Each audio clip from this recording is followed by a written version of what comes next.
Primeiro, eu já disse, mesmo que de maneira rápida, a nossa vocação espiritual.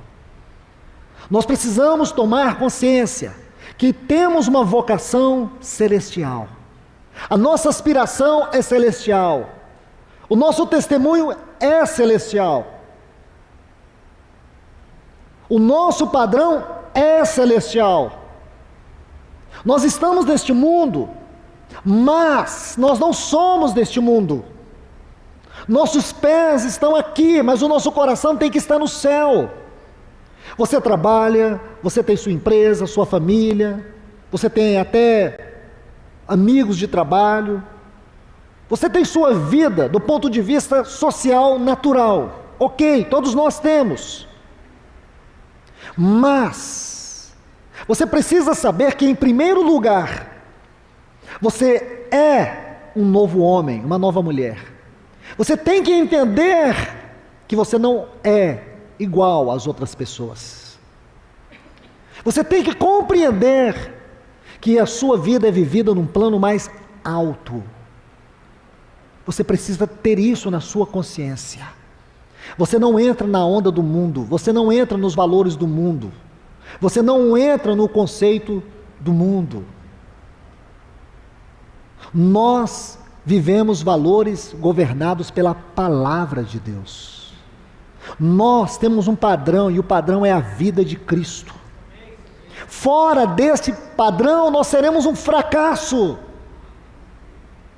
Em segundo lugar,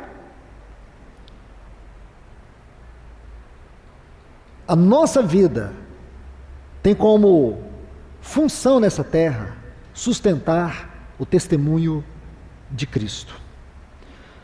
O nosso chamamento é sustentar o testemunho de Cristo. Se nós nos perdermos nisso, irmãos, como aconteceu com Sansão, quando o poder lhe foi tirado, ele se tornou como qualquer um dos homens.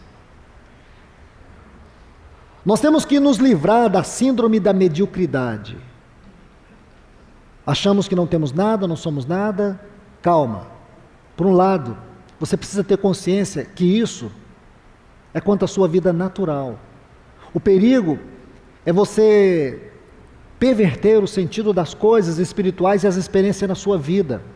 Porque as experiências extraordinárias de Cristo na nossa vida não é para nos tornar grandes, importantes, poderosos, mas para que a vida de Cristo flua em um coração rendido e quebrantado. E nós precisamos saber que aonde quer que estejamos, nós estamos aqui para sustentar o testemunho de Cristo.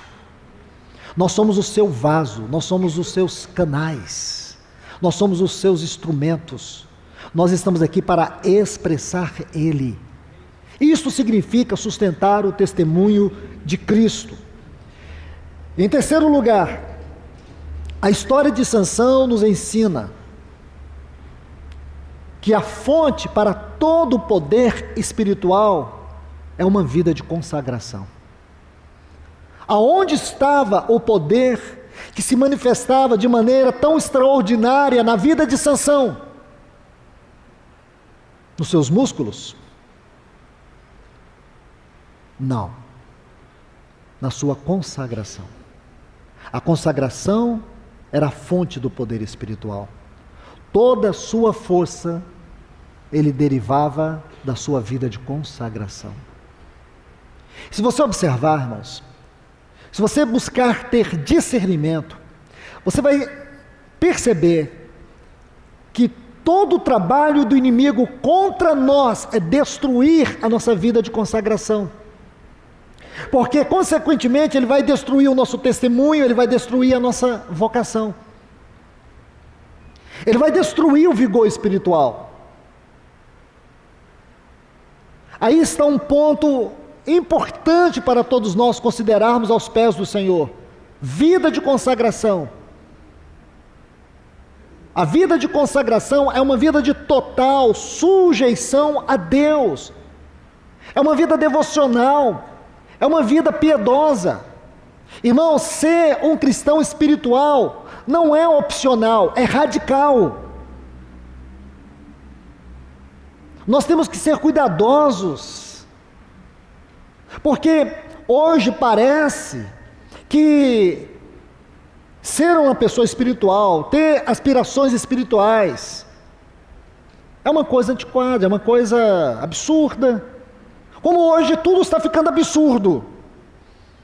Vai chegar um dia que as pessoas vão perguntar para você assim: você é casado com uma mulher? E você, irmãos, não pode ficar constrangido, porque a sociedade vai ficar constrangida. É para isso que está caminhando este mundo, irmãos. Vocês percebem que aquilo que era abominável algumas décadas atrás, hoje já faz parte da cultura moderna. Nós não andamos segundo esses valores. Você não precisa ter vergonha de ser uma pessoa que ama o Senhor e de dizer isso publicamente. Você não precisa ficar constrangido de dizer que abomina este mundo. Você tem que ter alegria nisso, irmãos. Porque se você observar, existe um espírito maligno, sutil, que faz parte dessas trevas densas que está sobre esta humanidade. À medida que o nosso Senhor vai se aproximando de nós, sua vinda, mas essas trevas vão se tornando densas. Satanás tem usado todas as suas forças, todas as suas sutilezas, para nos atingir, porque o mundo jaz no maligno, mas a igreja não, irmãos, a igreja não está no maligno, a igreja está em Cristo. Por mais que Satanás tenha procurado perverter seu caráter, sua identidade, o seu chamamento, ainda há um povo nessa terra que sustenta o testemunho do Senhor. Embora temos pouca força, como 2 ou 3, mas a nossa obsessão é pela presença do Senhor entre nós. Então, meus amados irmãos e irmãs, eu quero que vocês observem isso, a consagração como fonte do poder espiritual. E a quarta lição que aprendemos com a vida de Sansão, com a história de Sansão, é que o propósito de Deus não falhará. O que Ele determinou cumprir, Ele vai cumprir. Ele não alcançou o que ele buscava com a força de Sansão. O que ele alcançou, ele buscou com a fraqueza de Sansão. Irmãos, isto é maravilhoso. O que é glorioso em toda essa história é você ver isto, porque é também na nossa história. É você olhar para a nossa história, porque eu creio que cada um de nós, quando nos vemos na luz do Senhor, como no espelho, nós vemos, ou nos vemos, você sabe quem é você. Você vê justamente quem você é na luz do Senhor, suas fraquezas, incapacidades, as debilidades. E uma pergunta surge: como pode Deus usar uma pessoa como eu? Meus irmãos, escute, lembre-se, o poder de Deus sempre vai se manifestar na sua vida através da consagração. Se nós não entendermos isso, nós jamais experimentaremos a realidade do poder de Deus. Deixe-me mostrar algo para vocês aqui. Os capítulos 14 e 15 do livro de Juízes. Nós não vamos ler todo este capítulo 14, tampouco 15, mas apenas mostrar algo aqui. O capítulo 14 do livro de Juízes vai nos mostrar a força de Sansão. Então vejamos aqui alguns textos, nos capítulos 14 e 15, e também o 15, é claro, vai nos mostrar a força de Sansão. Olha o versículo 6, se você ler o versículo 6, você vai ver que o Espírito do Senhor veio sobre ele, aí ele matou um leão. No versículo 19, mais uma vez, o Espírito do Senhor veio sobre ele, e ele matou 30 homens e tomou seus despojos. Capítulo 15,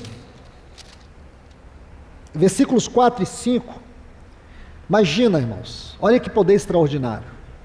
Com 300 raposas, ele destruiu as plantações de olivais e os vinhedos dos filisteus.